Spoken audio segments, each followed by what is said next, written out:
As you can see, some people are sitting down.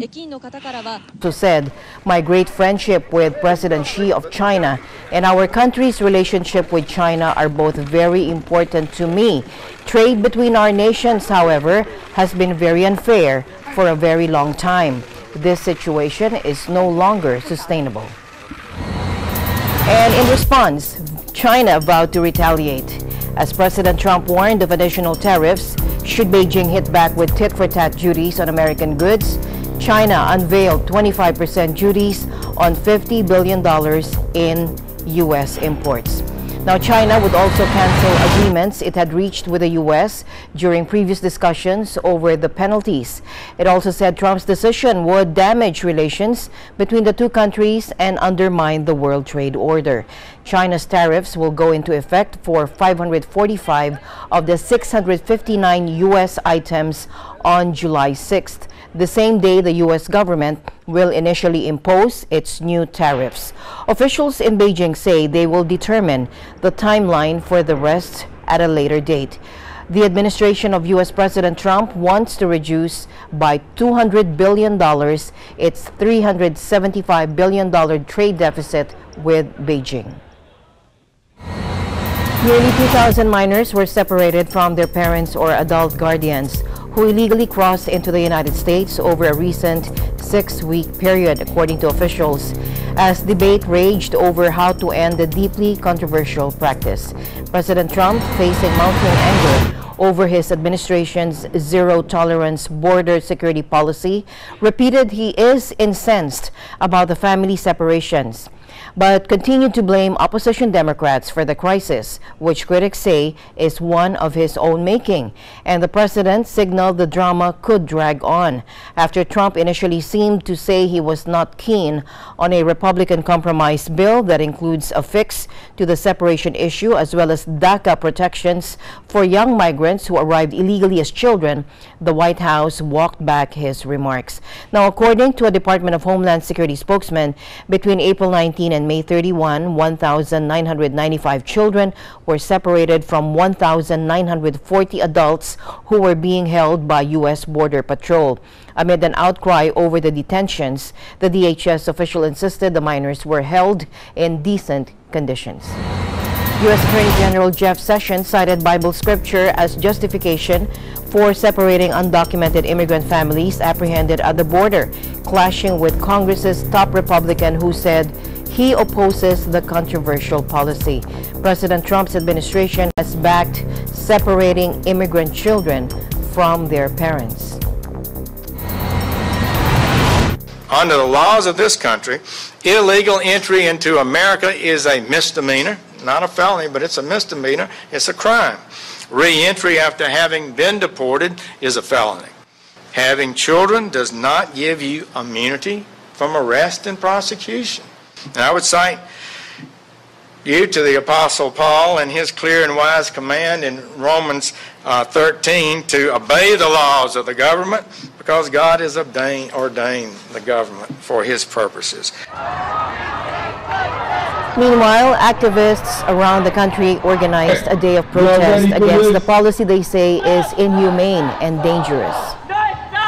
Separation, the automatic separation of asylum seekers is new. And that's something that Sessions has ordered specifically. There were family separations under Obama, and we know that Obama deported many more families and children and immigrants than even the Bush administration. But certainly this is something new, and we haven't seen this. No, of course not. It's not fair. We all believe in safe borders, but we don't believe in separating children from families. This is a Nazi Gestapo type of tactic that doesn't take human rights into consideration. Oh, you're not alone! You're not alone! You're not alone! Congress this year has failed to pass legislation aimed at resolving multiple immigration flashpoints, including how to protect so-called dreamers who were brought to the United States illegally as children. But the issue of family separations has swelled into a public relations headache for the Trump administration. Critics, including the United Nations, are branding the tactic a human rights violation. being taken away from No, I hate it. I hate the children being taken away. The Democrats have to change their law. That's their law. Sir, that's your policy. Why do you keep crying about it, sir? That's the Democrats' law. We can change it tonight. We can change it You're the right now. president. I will leave here. Next section's You need their changed. votes. You need their votes. You guys The Democrats, all they have to do. You control both chambers of Congress. No, the Democrats, excuse me, by one vote? We don't need it. You need 60 votes. We have a one vote, excuse me, we need a one vote, we have a one vote edge. We need 60. So we need 10 votes. We can't get them from the Democrats. executive In the order? Senate. No, wait, you can't do it through an executive order.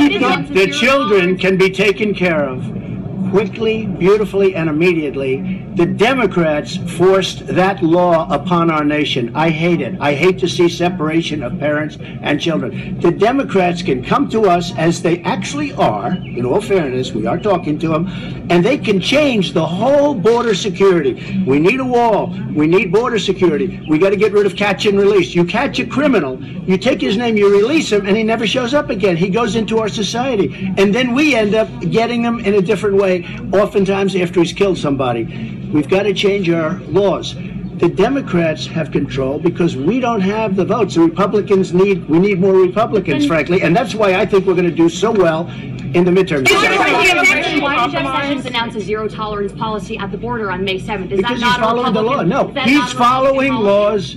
He's following a law that was a direct order to... Can I answer your question, please? Yes. Okay, you're just asking me the same question over and over. He's following laws, very simply, that were given to us and forced upon us by the Democrats. But there's no law that says families have to be separated at the border. The Democrats gave us the laws. Now, I want the laws to be beautiful, humane, but strong. I don't want bad people coming in. I don't want drugs coming in. And we can solve that problem in one meeting. Tell the Democrats, your friends, to call me. No, I hate it. I hate the children. Armed with huge, colorful placards and banners, residents near the Kadena Air Base in Okinawa, southwestern Japan, silently march in protest outside the U.S. base regarding the recent fighter jet mishap on Monday. A Kadena-based fighter jet crashed into the southern waters off Okinawa, about 50 miles south of Naha, early morning on Monday. According to an 18th Wing Public Affairs release, the F-15 Sea Eagle is on a routine training mission when the accident happened. The pilot of the single-seat jet ejected successfully before the crash and was rescued by the Japan Air Self-Defense Force crew members. The airman was in severe condition when he was transferred to the U.S. Naval Hospital in Camp Foster. While the cause of the crash is still unknown, the Air Force grounded the F-15 Sea Eagle, holding local training missions. Operational and maintenance procedures will be enhanced to ensure the safety of the air crews and the local community. Eagle News personally checked the condition of the pilot from the hospital, and as of yesterday, he was already in a fair condition. Colonel Richard Tanner, Vice Commander of the 18th Wing, personally thanked the Naha Rescue Squadron for their quick response and the fast recovery of the airman.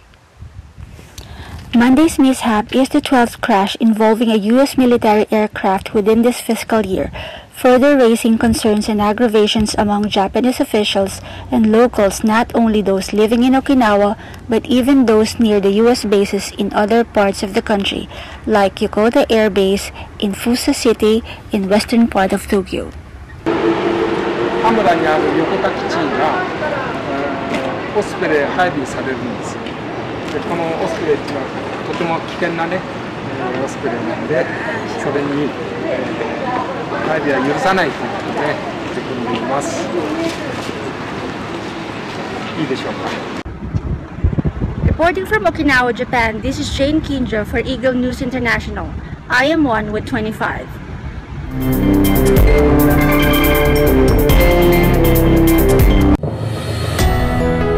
Welcome to the garden. A world that recaptures the value of life, creating your moments,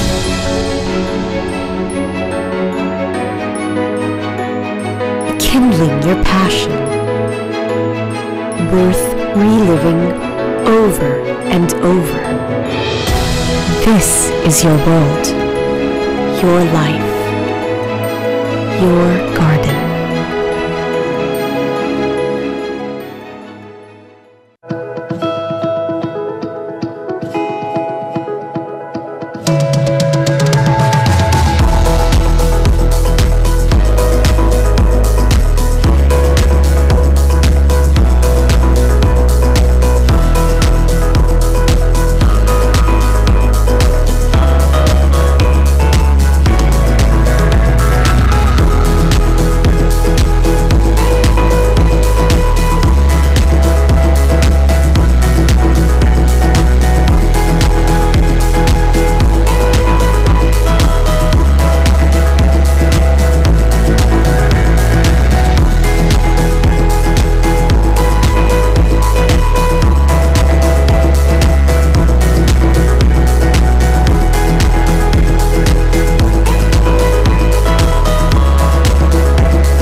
Agila Balita, Lunes hanggang Biyernes, alas 12 ng tanghali hanggang 1:00 ng hapon.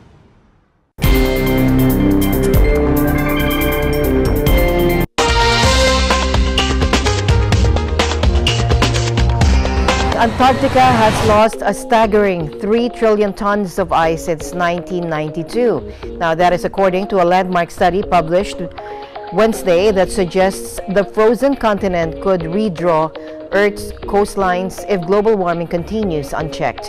2/5 of that ice loss occurred in the last 5 years, a threefold increase in the pace at which Antarctica is shedding its kilometers-thick casing. A consortium of 84 scientists reported this in the journal Nature. The authors also said the findings should dispel any lingering doubts that the continent's ice mass is shrinking. They also highlighted the existential threat facing low-lying coastal cities and communities home to hundreds of millions of people. If all of Antarctica's ice were to melt, global sea levels, they said, would rise by 58 meters or 190 feet. Co-lead author Eric Rignot, a scientist at NASA's Jet Propulsion Laboratory who has been tracking Earth's ice sheets for 2 decades, said, "We now have an unequivocal picture of what's happening in Antarctica. We knew these results as another ringing alarm for action to slow the warming of our planet." We are here today in Katara Beach in Qatar, where dragon boat paddlers, canoers, and environmental avengers take part in this one-day relay and beach cleanup drive called Paddle for the Planet, an event that is simultaneously being held all over the world in this very day. Not less than 100 dragon boaters from different dragon boat teams and other paddling enthusiasts gathered in Katara Beach to join the annual Paddle for the Planet, a simultaneous global event aimed at raising environmental awareness and marine conservation. In Qatar, the event is organized by Gaod Dragon Boat Team in partnership with Katara. The event started with a discussion on how today's world is pressed with many environmental issues such as pollution, depleting natural resources, and degradation of aquatic life. A beach cleanup was then conducted wherein the participants picked up rubbish along the coastline.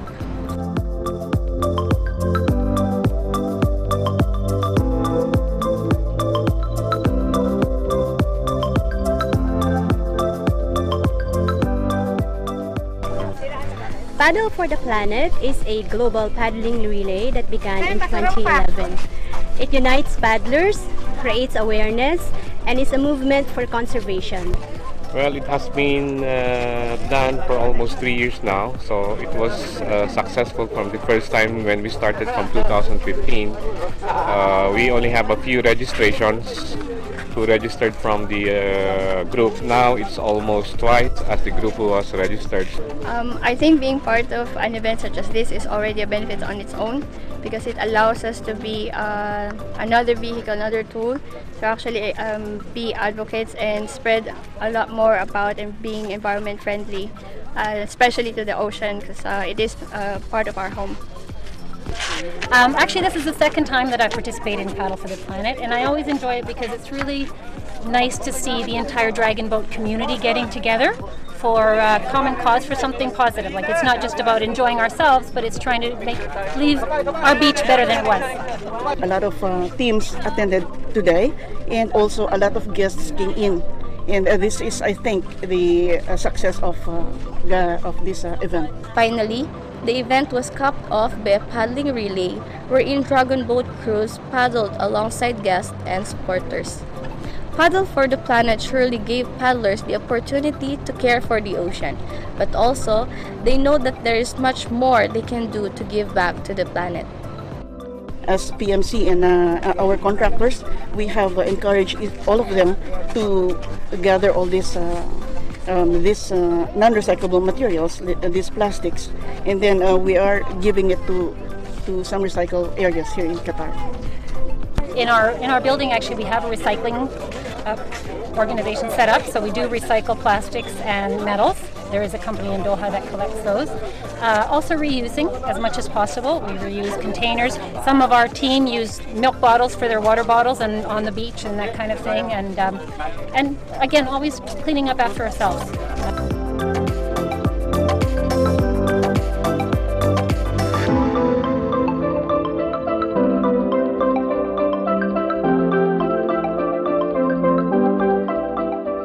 Paddling for the planet here in Doha, Qatar. I am Raylene de la Cruz and I am one with 25.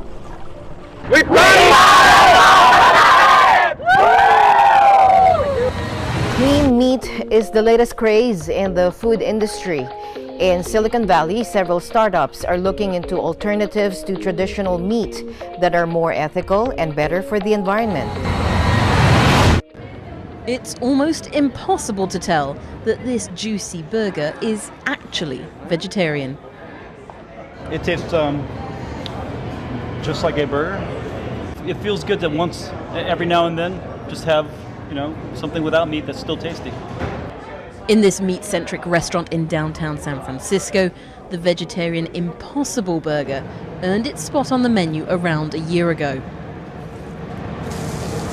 Protein is meat, whether it's plant-based or animal-based, I still consider it meat. Cooking an Impossible Burger is similar to cooking a regular burger. There's natural fats from the coconut. The company behind this burger has already sold almost 4 million of them and isn't the only one to cash in on the trend for alternative proteins. On the one hand, plant-based foods are promising. They can offer us a lower greenhouse gas alternative, which is better for the climate. They can potentially be more healthful for some consumers. On the other hand, they're ultimately a very processed food made in a factory setting. And this Bay Area startup manufactures mayonnaise made from yellow peas and scrambled eggs made from mung beans. As well as making egg alternative products, Just's researchers are also working on cell farming. So if I was a cow, I would take a cell from my body and I would feed that cell nutrients. We find those nutrients in plants, and in the same way that you might brew beer, we put those cells together in a fermenter, and they multiply many times, and at the end product we have ground beef. But meat grown in a lab is still in the research stage and several years away from being available in supermarkets or restaurants. It's almost impossible to tell that this juicy burger is actually Cisco. Hallo alle zusammen, I'm Francis and today I'm going to show you around the center of Frankfurt. Whenever you think of Frankfurt, people in Europe normally associate it with the skyline, the stock exchange or even the international airport. But I can assure you, that's not all. Frankfurt brings the opposites together in a most charming way. Just recently, the city council decided to rebuild an entire district called Neue Altstadt. Never heard of it? Well, first, let me give you a glimpse of Frankfurt's most iconic tourist spot, Römerberg.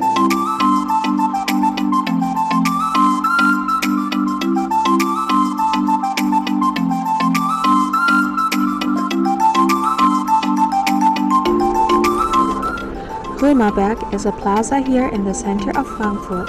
It is a popular place to visit here in Frankfurt since it's surrounded by beautiful historical buildings. Whenever you are in Römerberg, you see a lot of selfie sticks floating around. Do you think that's it? Since this area and its surrounding were deeply affected by the Second World War, the city council decided to rebuild an entire district right next to Römerberg. Come and let's find out more about it. Pictures are taken behind the City Hall Römer, which is located in the west. The famous three-peaked facade refers to medieval elements of design. The eastern side of the Römerberg is well known by its timber frame houses, in German Fachwerkhäuser. These were built in 1986. Their names reflect their great and proud history. Especially the Great Angel, Frankfurt's first band, followed by the Golden Griffin. The buildings next to it are Wildman, Small Badger Hill, Great and Small Lauberberg. The last is the Black Star, right next to the Old Nikolai Church. Guess Frankfurt is not all about high-rising buildings and cold glass clad facade. Frankfurt offers you more than that, a great mixture of the past and the present, which perfectly blend together. So come and visit us, get your own impression of Römerberg and its lovingly restored Old Town, die Neue Altstadt. I'm Frances Manalili and I'm 1 with 25. Events happen around us all the time, in our community, in our country, around the world. Events that affect people, move communities, or simply inspire us. Interesting events that people need to know.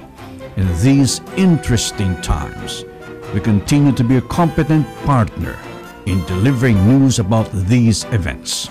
Fast, accurate, balanced. Eagle News, because we live in interesting times.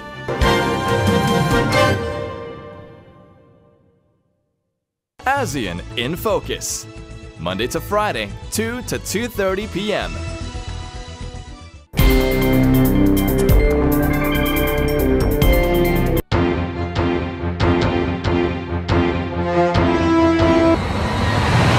As the worsening health conditions of future generations continues to be a point of discussion in popular media, the members of the Church of Christ in the local of Western Sydney endeavour to promote health and well-being in its wider community over the next 2 days through a blood donation drive and health day. On May 12, members of the Church of Christ made their way to the Australian Red Cross blood service centres located in the suburbs of Parramatta and Nepean. For many, it was their first blood donation. At their appointments, they were carefully guided by the staff, who ensured their safety and care and also congratulated them on being part of the 1 in 30 Australians who regularly donate blood. So we prepared for this event as a youth leader by conducting meetings with my fellow officers and delegating them tasks in order to hold this blood donation event. In conjunction with this event, members of the church are gathering at Western Sydney Chapel in Minchinbury. Here they are conducting free health checks, a health seminar, fitness programs and a chapel tour. In addition, there will also be a variety of healthy foods, a children's activity program, a winter wear drive and a fun photo booth. The following day, May 13, members of the local community took advantage of the services provided by the church. Guests had their BMIs checked and were also given advice on maintaining a healthy lifestyle. Many utilized the photo booths with their friends and family, while others indulged in the healthy food that provided them the energy for the lineup of physical activities. Honestly, the winter wear drive, I was a part of it as well. This was successful as we did have boxes that we didn't expect to get filled up, but because of the help of the community, we were able to fill up these boxes in order to donate them to the Australian Red Cross.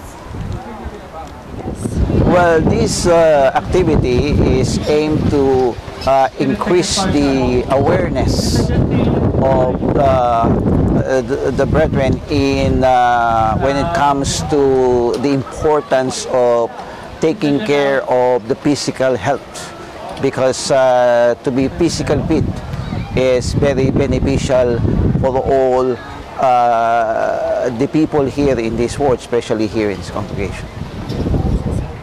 I reckon the most successful part of this event was the fitness activity, because it was a pretty windy day today, so getting your body warm was pretty good.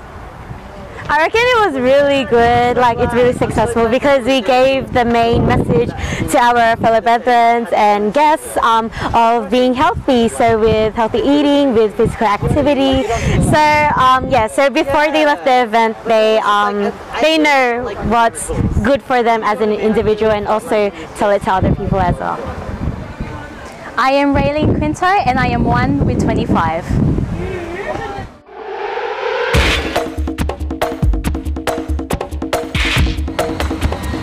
And finally in our news, Cristiano Ronaldo scored a magnificent hat-trick to rescue a point for Portugal against Spain in the dying minutes as the World Cup in Russia caught a light. Take a look.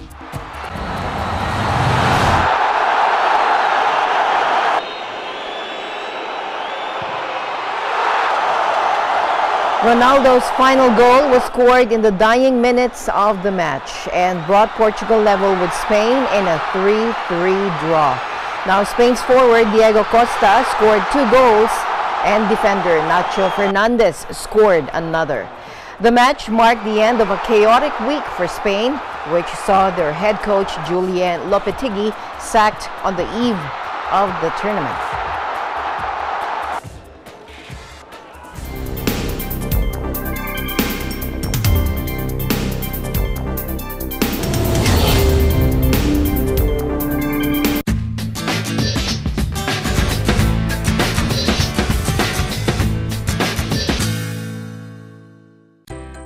Ang breastfeeding ay nagbibigay ng special na bonding sa pagitan ng nanay at anak. Mas naipaparamdam ng ina sa kanyang anak ang pagmamahal at pag-aaruga. Pagkasilang pa lang ng sanggol, tiyakin na agad na mapadede upang ang pinakamahalagang substance na tinatawag na colostrum na taglay ng gatas ng ina ay kanyang makuha. Ang colostrum ay ang unang gatas na ipinuproduce ng katawan ng mga nanay para sa kanilang sanggol. Kaya naman para sa mga nanay, ugaliing mag-breastfeeding. Batay sa pag-aaral, ang breastfeeding ay magpapalakas sa immune system ng inyong mga anak, kaya hindi sila madaling dapuan ng sakit. At ang benepisyo ng breastfeeding ay higit pa sa kailangang basic nutrition ng inyong mga baby. At para sa first-time mommies, narito ang breastfeeding positions na karaniwang ginagawa. Gawin ito ng tama at makatutulong ito sa inyong breastfeeding journey. Mainam ito sa bagong panganak na sanggol. Pwedeng gumamit ng unan sa posisyong ito. Ang posisyong ito ay para sa mga sanggol na maliit at nahihirapan sa paghakap sa ina. Mainam ang posisyong ito para sa mga hirap sa pagpapasuso ng nakaupo o kung nais magpahinga sa kama kasama ang sanggol. Mainam ang posisyong ito para sa mga nakaranas ng cesarean section o kung malaki ang dibdib o kaya naman ay kung kambal ang pinapasuso. Laging tandaan, ang gatas ng ina ang pinakamahalaga para sa mga sanggol, hanggang 2 taon o higit pa. Taglay ng breast milk ang lahat ng vitamins at nutrients na kailangan ng mga baby sa unang 6 na buwan.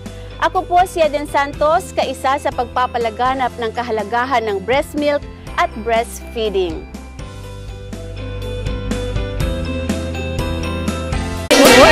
Magandang umaga sa'yo, Marilyn. Oo, magandang umaga dahil pagkatapos ng isang linggo, sumikat na naman si Haring Araw. Oo nga nakatuyo na tayo ng sinunod. Tama yung sinabi mo. Ngayon kahit kasi lagyan mo pa ng fabric conditioner, yung nilalaban mo pag hindi talaga nasikatan na araw, iba pa rin eh, no? Although ibang bansa, Abay Judy, talaga namang hindi sila hindi nila, pinapagbilad sa araw. Kasi iba yun. Ito kasi sa atin sa Pilipinas, kulang ang laba pag walang magdituyo sa araw. Kulang kung may nagkukula pa ba? Oo, sa bahay kami. Kayo? Lalo yung mga nagdiliyo tapos white shirt, di ba? Okay. Katok-tok pa naman. Ano yun? Yung may palo-palo, tapos tinuturo ko. Tinuturo ko sa, hindi ko na lagi, ang hypocrite ako naman sasabi ko.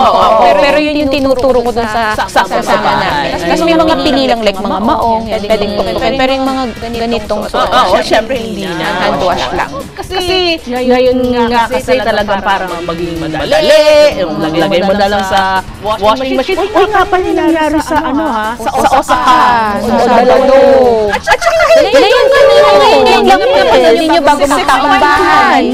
Di ba, exclusive yun sa Net25, blow by blow na report tungkol sa nangyayari sa Osaka. Naglindol sa Osaka. Dalawa na yung isang 18 years old tsaka isang 9-year-old na bata. Tumutok lang kayo sa Net25 para po doon sa mga karagdagang pang-impormasyon kaugnay ng nangyayari ngayon sa Osaka, Japan. Okay. Tama na natin mga abay ang ating trivia for today. Ano ba, Mari? Ang ating trivia for today ay may kinalaman sa mga pigeons o sa mga kalapati. Alam niyo ba na libo-libong tao ang nailigtas ng mga kalapati during World Wars I and II? Kasi sila nagde-deliver ng critical updates, yung mga ibon na yan or avians, diba, kiniklip sa kanilang mga paa yung message, and then, merong isang bird named ng racing bird siya, ang pangalan niya is Chair, completed a mission that led to the rescue of 194 lang naman na stranded US soldiers during ng war noong October 4, 1918. Samantala, in Roman times, ang mga kalapati po ay ginagamit naman, gaya na lang alam natin, to carry results ng mga sporting event, yung Olympic Games na yan. And this is why white doves, kung makikita naman natin, released at the start of the opening ceremony, di ba? Yes, opening ceremony. Yun pala yung kanilang yun pala yung ginagawa nila. Kasi yun nga yun, wala doon sa... Okay. Yan. Bakit nga ba sobrang daming mga kalapati or pigeons, or bakit ang daming na, yung willing-willing na magparami? Because pigeons can mate for life and can breed up to 8 times sa loob lang po yan ng isang taon in an optimum condition. So, bringing young into the world each time. So, parang 8 times 2, it's 16 every year yung kanilang na-pre-reproduce. So, the frequency of breeding is dictated by the abundance of food. Ilan lang yung mga karagdagang informasyon tungkol po sa mga kalapati. And when we come back mga bay, meron pa tayong mga kwentuhan. So, talk about yung e-cigarette or yung vape. At saka meron pang tungkol sa PIC. Yes, Philippine Deposit Insurance Corporation. Tama ba? Ayan. Later yan, makakasama natin sila. Diyan lang kayo. Babalik agad ang Tambay!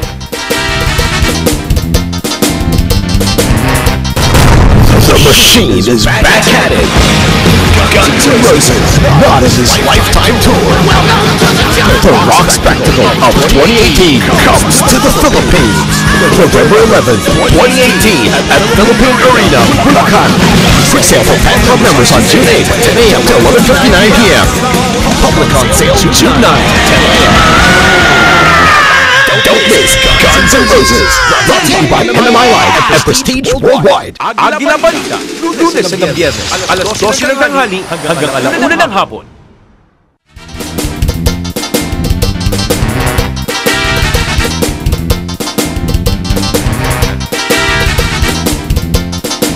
Tambay! Meron na kaming kasama ang mga kwentuhan, si Dr. Reese Gonzalez. Good morning! Good morning po sa inyo.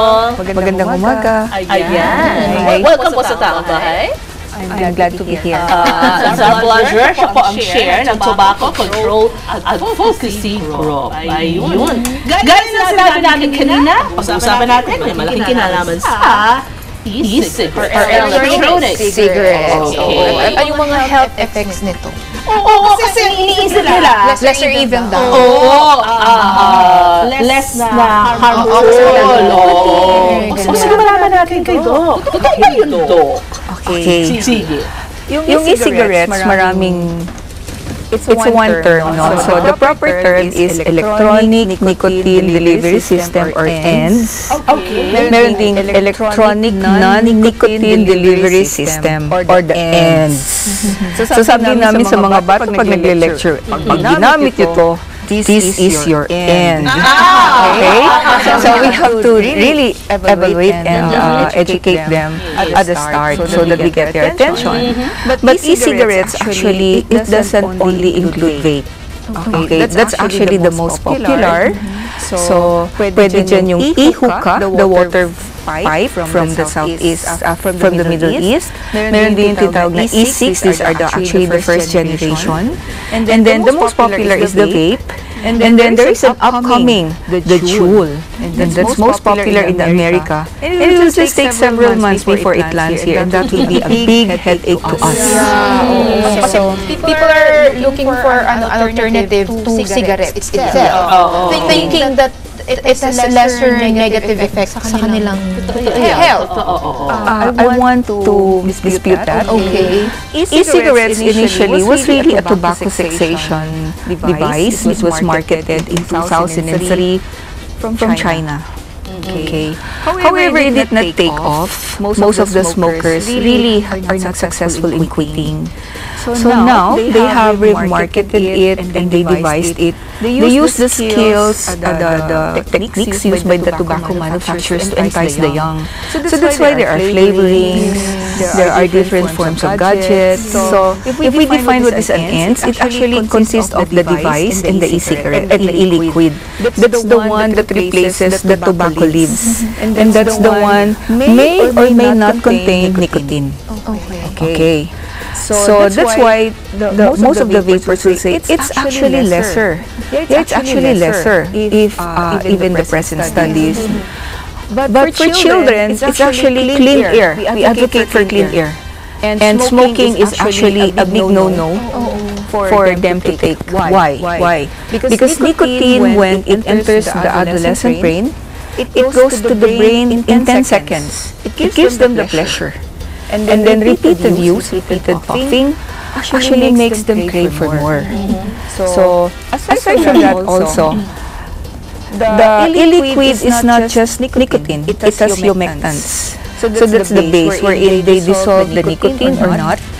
They are two, propylene glycol and the vegetable glycerin.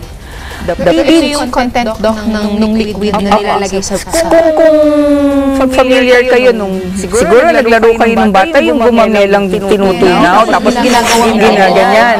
Ganon yung principle ng propylene glycol. It dissolves all of these ingredients. And then, the propylene glycol, thinner siya, wala siyang lasa. So, doon na mas maraming, kumbaga, yung nicotine. So that when the vapor use more of the nicotine, when they inhale it, they drag it.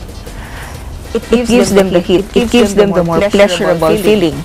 Now, eto pa, naglagay ng vegetable glycerin. If you are more into flavor, into tricks, so you buy more, the one with the vegetable glycerin. And these are the ones attracting the kids. Yes. They say humectants are safe. It's generally regarded as safe. Yeah, for your lotion, for your external use. Yes, but it's not meant to be inhaled. The nose is meant for clean air and nothing else. And here you are with vape and you put those humectants. These chemicals. Yes. So, can you imagine the harms? So the nose is supposed to smell and it's not supposed to take in other than things. So your immune system in the local actually goes down. So bacteria sets in, inflammation sets in. So if a child with allergic rhinitis or asthma, their reaction is really severe. So for adults, they say they don't feel anything but something pleasurable and less guilt. But since I'm a pediatrician, we have this advocacy that kids, you're not adults. Your body are still developing, so please don't smoke, don't do the vape. And then the vapors. Vaping is not smoking. No. Remember, e-cigarettes is e-cigarettes. So hindi naman sasabihin man may smoke, it has vapor. But the evil effects when you go into that is actually also like smoking. Alam niyo yung pinag-uusapan natin ngayon. Well, alam namin na para sa iba ay engaging naman ito. Engaging naman natin kayo. Ano ba yung mga kaparaanan, ways that you do? Lalo na mayroon po kayong advocacy tungkol dyan. Ano ma-entice natin? Kahit kung ating mga pagkain, huwag na talaga silang sumubok. Last year, the Philippine Pediatric Society, the DOPAC, we went into the schools. So, kung sasabihin namin don't smoke, ano na yan, foreigner na yan, kasi yung ating statistics bumababa na. Don't vape. Okay, especially for public schools. Actually, I have a son who is an adolescent before. Ma'am, matagal na yan, hindi mo alam. Kung ganyan ako, so how did you know? In the bathroom, we smell something good and then we hear them take a deep breath. So we were curious, what's that? That's vape. And then the teachers doesn't know kasi pleasant, lasang candy, lasang tinapay, and they do it in between breaks. So, children, there are better things to do. During your break, go out, play. You talk to your kapwa na estudyante. Now, but do not also go into the internet because you will actually get a lot of the other information. So, ang ano namin is healthy living, avoid smoking and do not go and take vape because it's actually not safe. Yung flavorings na yan talagang para to entice you. Saan ka naman nakakita ng adult smoker na magki-cream brulee pa ba yan? Mango flavor, candy, ano ba yung banana boat, tapos meron pang mga Yakult, meron pang and then they are now trying to give a term na it's just an e-juice. And soon there will be vitamins. Sabi ko, vitamins are supposed to be ingested. Hindi yan pinapadaan sa ilong, hindi yan pinapadaan sa throat for inhalation. Yan ay ingestion. So, you're changing your anatomy, you're altering your physiology, and what happens, there is inflammation. Kaya dyan na yung allergic rhinitis, and then even your heart, yung nicotine, no, pagka nai-ingest mo yan, it accelerates, tapos yung inflammation, yung pH niyan, yung blood vessels na yan, nakakaroon yan ng inflammation. Yung alta presyon, I can predict. It will really be earlier, yung mga pagtaas ng cholesterol na ganyan, kasi may tinatawag na endothelial dysfunction. Baka makakita kami, bigla na lang nag-heart attack. And if you're going to review the history, meron palang exposure sa vape. Hindi naman po ako nag-vape. Second hand. But we don't call it second-hand smoke. We call it the second-hand aerosol or the third-hand aerosol. So it's not actually not safe. O, kunyari ikaw pumunta dun sa bathroom, doon nag-vape. You know what? Vape is actually more of parang water vapor, no? So, the particles, nandun siya sa environment, hygroscopic, and you there sitting in the comforts of the comfort room, na i-inhale mo. So, parang second-hand smoke, no? Cumulative. So, it's actually, what is that? It's really an emerging threat. Marami tayong pwede sanang pag-usapan patungkol dito dahil lalo na nga ito, susungso pati. Alam mo naman mga kabataan yun. And just in case yung ating mga nanonood ngayon gusto pang malaman, karagdagang informasyon, meron kayong FB account, meron pa kayong website, ano ma'am, pwede nilang gawin? They can go to the PPS website, the pps.org.ph, click on the Child Advocacy, and then you will see the Tobacco Control Advocacy Group. So more of the information, our lectures are there. And then if you want to connect with me by messenger, I am Riz Gonzalez. Okay. In Twitter, I am KidsDoc. Instagram, I'm also Pinoy Kids. Okay. Pinoy Kids. Thank you so much. Thank you. Maraming salamat. Tuloy-tuloy lang po. Makukuha muna kayo. Tuloy-tuloy lang po ang inyong advocacy. At syempre, tuloy-tuloy din ang taong bahay. Magbabalik kami. Diyan lang kayo.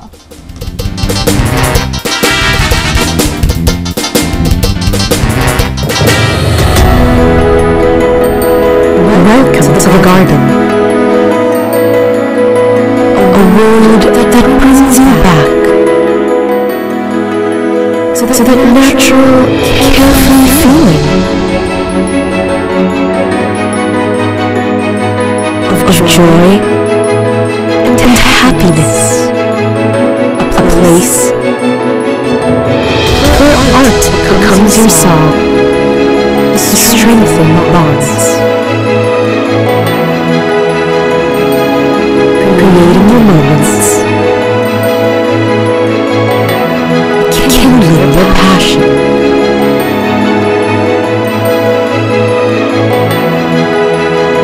worth reliving over and over. A world that recaptures the value of life. Breathe. This is your world, your life, your garden. Letters and Music. Lunes hanggang Biyernes, alauna hanggang alas 2 ng hapon.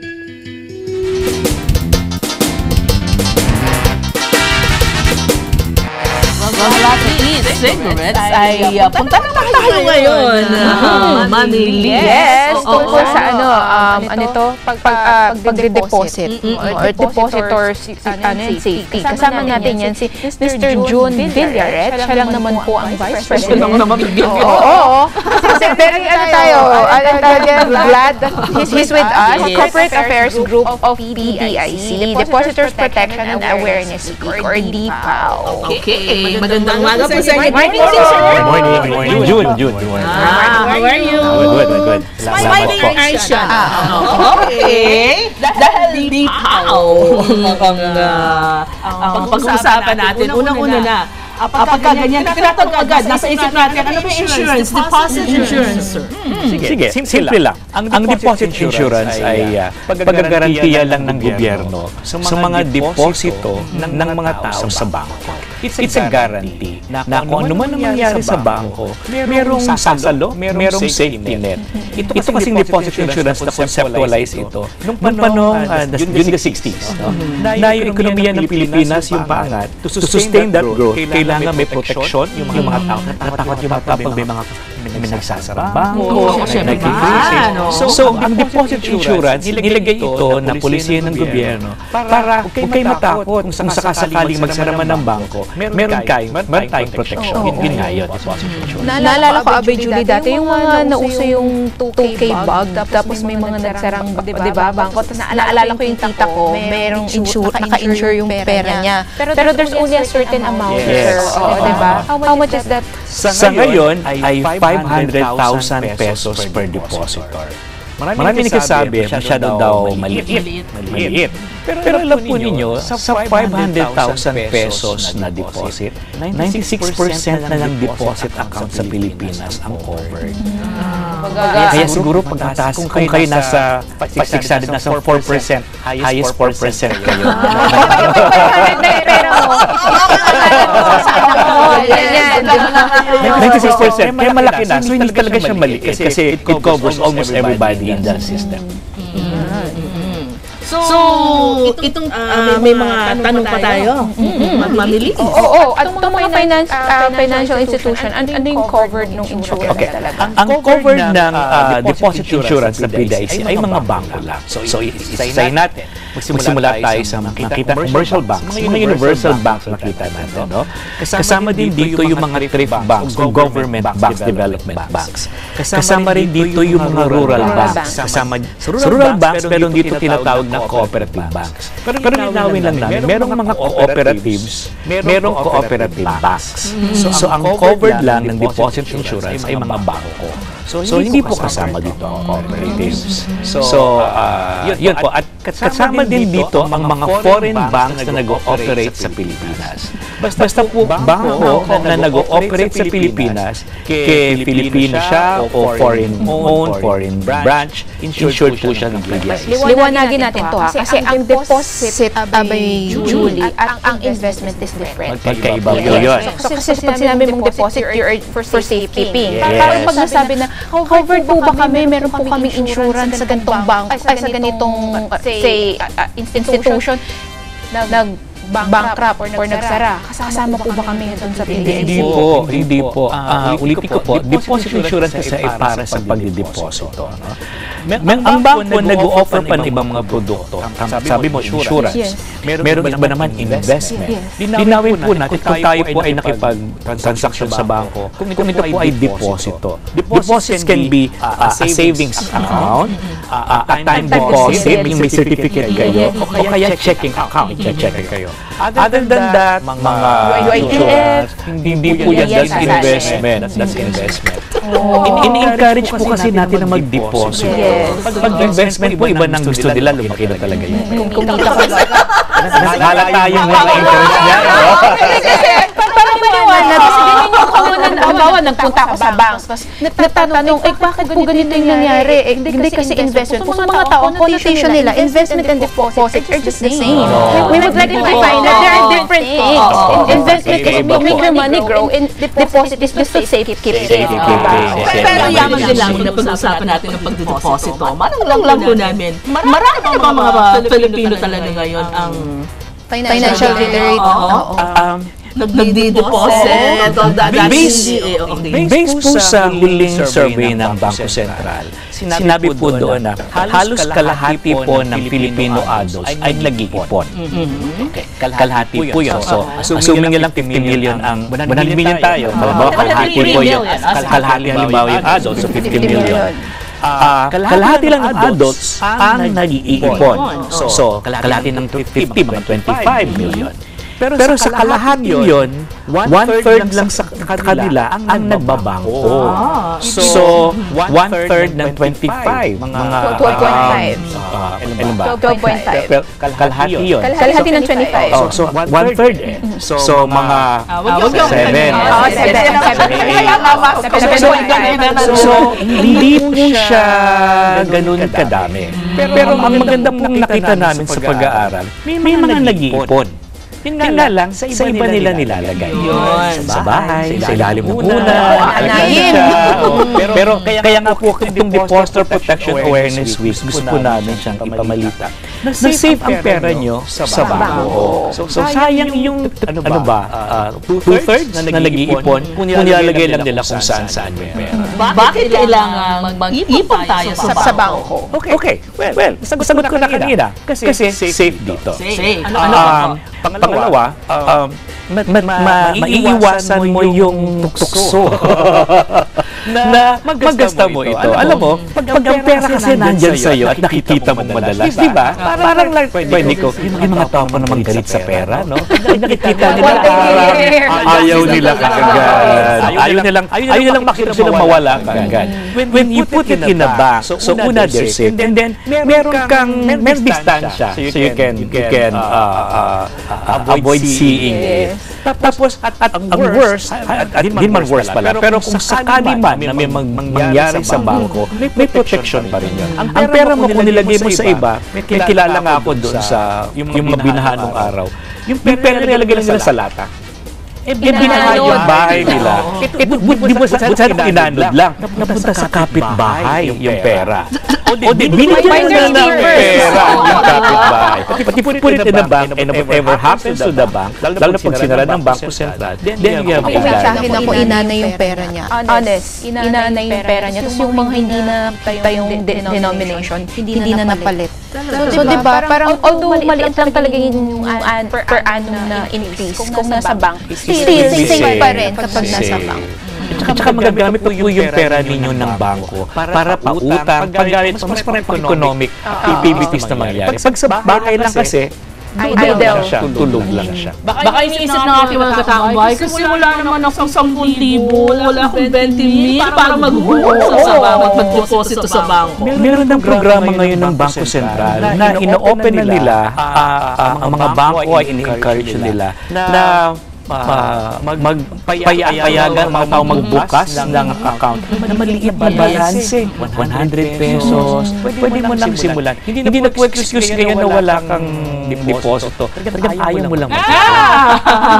Now you know, mga kataong bahay. Meron pa kayong bigay na mensahe sa ating mga abay na nanonood nyo. At gusto lang po namin talaga pong i-encourage lang ng mga tao na patuloy po tayong mag-ipon. Mag-ipon muna.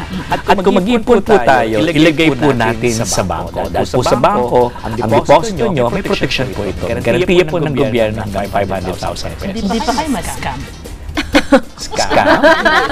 Sino mag-scam? Hindi mag-scam kapag in-invest sa iba. Like, ang dami kasi ngayon ng mga investment na at least pag sa bangko, kayo may scam. Thank you, sir! Baka meron kayong sumakiit? Wala naman. Pero gusto po namin, kung meron po kayong panahon, meron po kaming maliit na exhibit sa PDIC, sa third floor po ng SS Building sa Ayala Avenue. Meron po kaming exhibit na ang pinapakita po nito, mga practical na paraan ng pag-iipon. So kung meron po iba-ibang ways ng pag-iipon, meron po kaming iba-ibang paraan doon na nilagay namin sa isang exhibit. Ito po yung bukas mula Lunes hanggang Biyernes, especially this week, alas 8 hanggang alas 5 po ng hapon. Tingnan po yung website ng PDIC for more announcements. Okay. Maraming salamat. Maraming salamat din po. Maraming salamat po. At sa lahat nga pala ng mga nanonood sa atin sa FB Live, kumusta kayo?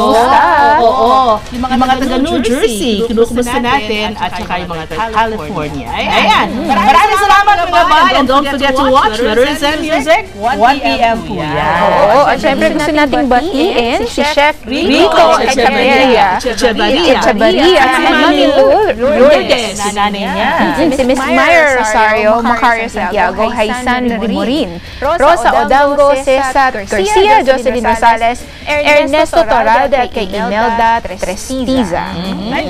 Thank you again for keeping us company. Ito si Abay Julie Fernando. Nakaroon po si Mami Mona Liz Gutierrez Aguilar, and we are one with 25. We love you. See you tomorrow.